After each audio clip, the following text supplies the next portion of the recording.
I think the biggest thing is like, you don't have to throw the biggest thing. Like starting small adds so much value and benefit to your community. It doesn't have to be like what we're doing right here. This took years to get to this point, to be able to like to to be able to get the right funding to throw something as big as this initiative.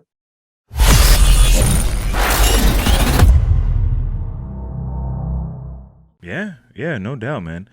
And so before we get to I do have a final question. I kind of want you to put everything into perspective. But before we get to that question, if people want to follow you, how can they, follow the Rise of the B Girl or the Alberta Breaking League or just whatever you got going on personally as Kataro? I mean, whatever. How do we get a hold of you, man? Man, lots of ways to follow. So we have a nonprofit called The Breaks YYC. Under that umbrella, we have things like projects. So we have Rise of the B Girls, and you can go to riseofthebgirls.ca just to get all the information of like what workshops are happening, what we're trying to do for those 3 days. To grab your tickets, all the events.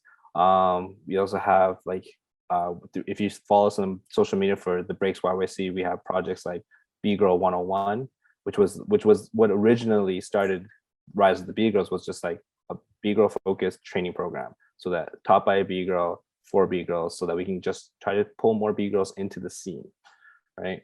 And then we also have like just our other programs. We have Ontologic, which is throws all our events. So that's sort of like all our competitions goes through Ontologic. We have the Alberta Breaks League. Again, you can follow that, all of this on Instagram. And then we also have the Real Bike Club. It's a funny name. It's a joke, but in the sense of like the name alone is just like, it was like I don't know. It comes from a lot of different things, but the idea of that is just like it's what we use to promote practices. Come to our city. These are all the practices that are happening this week. Like come and everyone's welcome. They're open practices. Like no, like you have to be part of this crew or you have to have this kind of experience. Like if you want to come practice, come practice.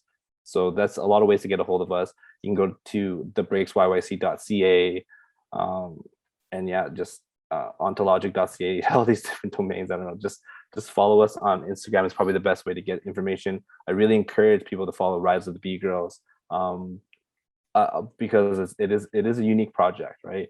Down the road, like my partner puts it in the best way of like, maybe this could turn into like the IBE for B Girls, right? Ooh, that'd And be that's ill. just maybe, right? And you know what? But we're gonna keep doing what we're doing. If it grows in that direction, great. If not, we're still gonna keep doing this. No doubt. So my last question is this: you have a room full of young promoters that they want to help their scene, right?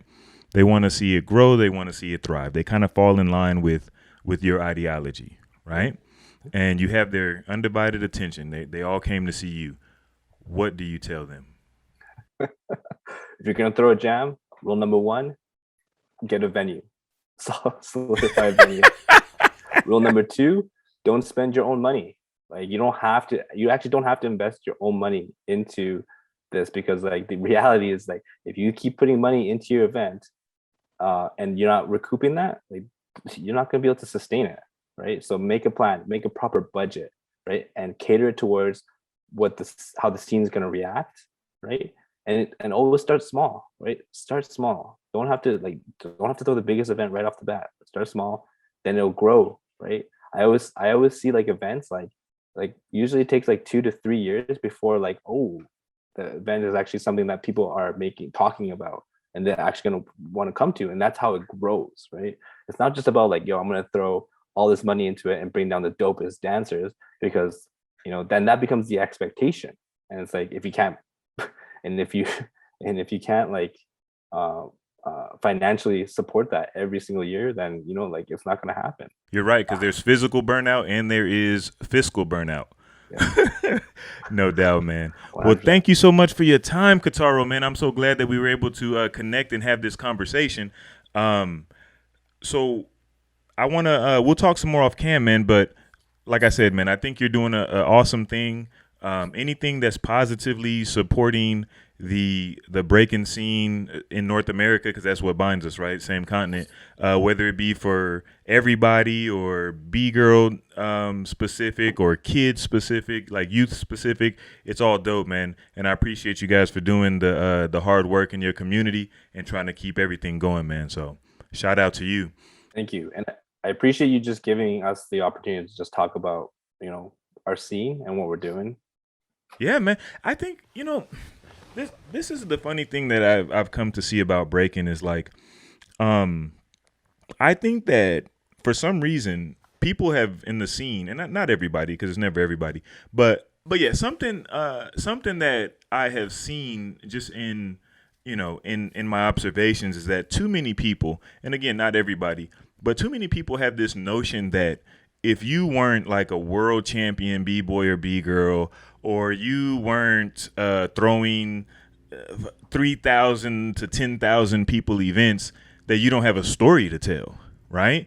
But what they don't understand is that there are a lot more Illskillz in the community, a lot more Kataros in the community than there is, these people on the BC1 team or people throwing, the Red Bull marketing team and all that stuff. There's a lot more of us guys who just, love the culture and want to see it thrive than it is people who have found some way to organize it to a level where, they can make commercials out of it and stuff like that. You know what I'm saying? So I appreciate you for that. But there it is.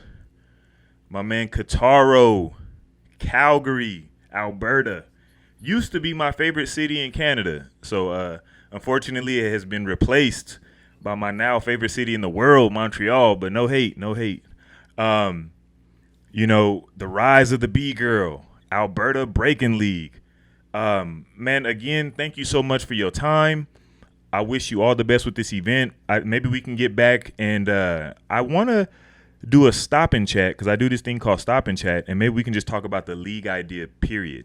And we can get some other people who have taken the league route, and we can break that kind of down, the ideologies and responsibilities behind that. But anyway, that's for another conversation. But I do want to leave you in the traditional words of Beyond the Cypher. Peace. Word, man. Awesome, man.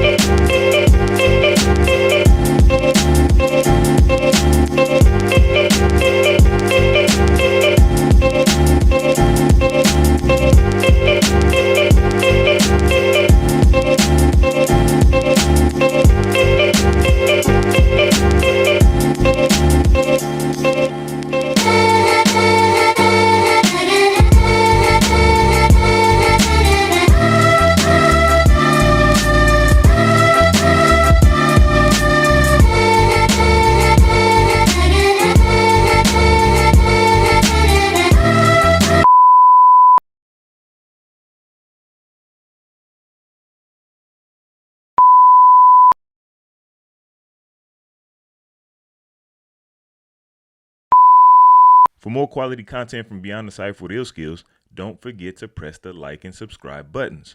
Also, feel free to follow us on Facebook and Instagram at Beyond the Cypher. Let us know how we're doing down in the comment section, and to make sure you don't miss anything from the channel, smash that notification bell. We appreciate the love and support. Peace. Until the next episode.